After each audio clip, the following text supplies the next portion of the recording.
Oi, gente, tudo bem?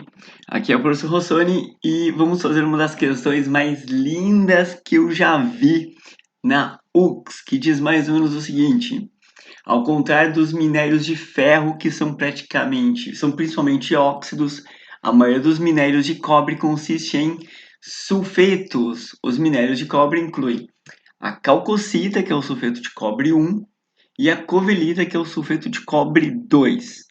Então, para e vamos dar uma analisada no que está acontecendo aqui, tá?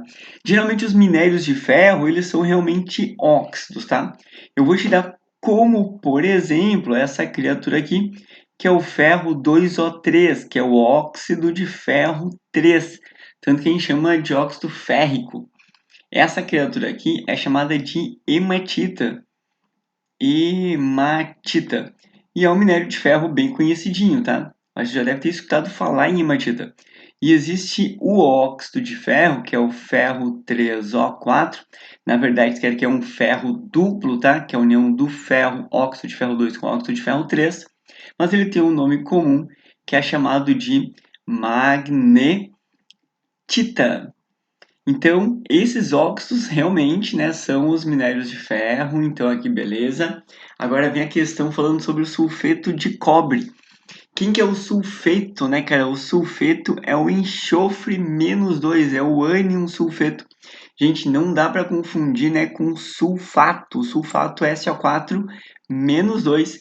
E a UX adora alguns ânions de decorebinha, assim, né? Então é legal saber sulfato, é legal saber sulfeto. Quando ele fala sulfeto de cobre 1, quer dizer que o NOx do cobre ele é mais 1. Então, se eu tenho NOx mais 1, né, e cobre menos 2 aqui, eu vou ter que inverter essas carguinhas, né, que a gente fala quem cruza aqui se completa. Então, fica óxido de cobre, sulfeto de cobre 1 desse jeito. Já o sulfeto de cobre 2, né? Como o cobre vai ser 2 mais 2 e o sulfeto é menos 2, ele fica assim mesmo, tranquilo? Então, o sulfeto de cobre 1 seria mais chique falar sulfeto cuproso, né? E sulfeto de cobre 2, que seria legal falar sulfeto cúprico, né? É só mais chique. Agora, continuando a brincadeira, esses minerais geralmente apresentam teor de cobre muito baixo, tornando necessário enriquecimento, que é feito por meio de um processo conhecido como flotação. Olha só, palavrinha linda, flotação. É uma das separações de misturas mais difíceis que tem, né? E é uma separação de mistura, não é uma reação química, que geralmente livros e professores e vestibulares confundem com flutuação, que é outra coisa. Então, olha o que é a flotação nesse caso. Primeiramente, o minério é finamente pulverizado, virando um pozinho. Adiciona-se então óleo e a mistura é agitada com água e sabão em um grande tanque. Ao mesmo tempo, força-se a passagem de ar comprimido.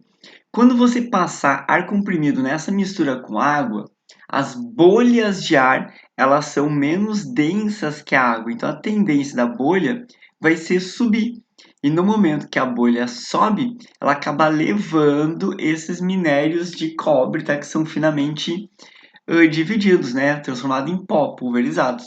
Então, as partículas de sulfetos, né, cobertas de óleo, são trazidas à superfície sob a forma de uma mistura espumante. Isso também é feito no tratamento de água, tá? No ETA, que a gente quer tirar aquela sujeira da água, então a gente passa um ar comprimido e cria uma espuma suja lá em cima. Já a ganga, mais pesada, decanca. A ganga é impureza, que a gente não quer, tá? E a espuma rica em íons cobre, que é o que a gente quer, é então separada e finalmente tratada quimicamente, originando o cobre metálico. Até se tu quiser botar o tratamento aqui, né, quimicamente que é feito, geralmente a gente vai pegar o sulfeto de cobre e aquecer com oxigênio, que a gente chama isso de ustulação. Eu já escrevo para você. E nessa ustulação, o único problema é que vai gerar o SO2, né, da chuva ácida e tal. Mas a gente consegue daí tirar o enxofre do oxigênio. E o nome do processo é ustulação. De boas? Ustulação? Então vamos lá. Átomos de ferro apresentam maior tendência em perder elétrons do que os átomos de cobre.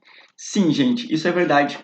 Simplesmente o ferro ele é um metal se oxida facilmente, o cobre não se oxida, por isso que o cobre é usado, por exemplo, para fazer joias, né? Tu sabe que no ouro tem cobre, no bronze tem cobre, né? Então, o cobre é o que a gente chama de metais nobres. Tanto que a fiação elétrica é feita de cobre, né? Porque ele dificilmente vai se oxidar.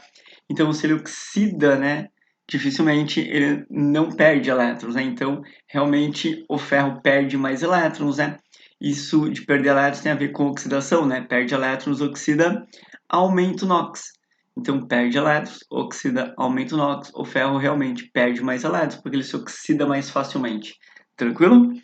Bom, então, as fórmulas químicas da calcocita, deixa eu ver, a calcocita é o sulfeto de cobre 1, então tem que ser esse cara aqui, né, sulfeto de cobre 1, e da covelita são, respectivamente, a covelita é o sulfeto de cobre 2, é o sulfeto de cobre 2, então é esse cara aqui, então isso aqui é verdade também, gente, perfeito. Outra, os elementos químicos ferro e cobre são situados no mesmo período da tabela periódica. Período é linha, eles estão na mesma linha da tabela periódica? Estão. É só olhar a tabela periódica, né? E são utilizados na fabricação de ligas metálicas. Cara, a quarta linha da tabela periódica, né? Só que a tabela periódica ela tem o grupo aqui assim, né? Que é o grupo S, né? S. E aí a quarta linha, ela começa aqui com uma galera que é do grupo D, que são os metais mais comuns que tem, tá? Que a gente decorou uma frasezinha que é Santa Catarina te vê crescer, menino feliz, comendo Nissin com zinco, que é o bloco D todo, tá aqui os 10 carinhas, né? 1, 2, 3, 4, 5, 6, 7, isso que é ferro, né? 7, 8, 9, 10. E aqui tem o bloco P depois, né? Então, os mais conhecidinhos aqui a gente acaba decorando até mesmo sem querer, né? Então, o ferro e o cobre, sim, estão na mesma linha. E eles são utilizados em ligas metálicas como o aço. Sim, o aço, apesar de ter carbono, que não é um metal, a gente diz que é uma liga metálica sim, ferro e carbono, né? E o latão também. O latão é cobre e zinco, que são dois metais aí bem importantes. E os dois formam esse latão, combinado? Bom, então com isso, cara, a gente tem todas corretas aí, resposta letra C, beleza? Bom, gente, espero que vocês tenham curtido aí essa resolução, tá? Então não esqueça de deixar o seu like, ou melhor ainda, deixa um super like, que é uma maneira que você tem de apoiar financeiramente também o canal e os vídeos, e eu consigo fazer mais vídeos e mais conteúdos de forma gratuita para vocês. Bons estudos, então, forte abraço, tchau!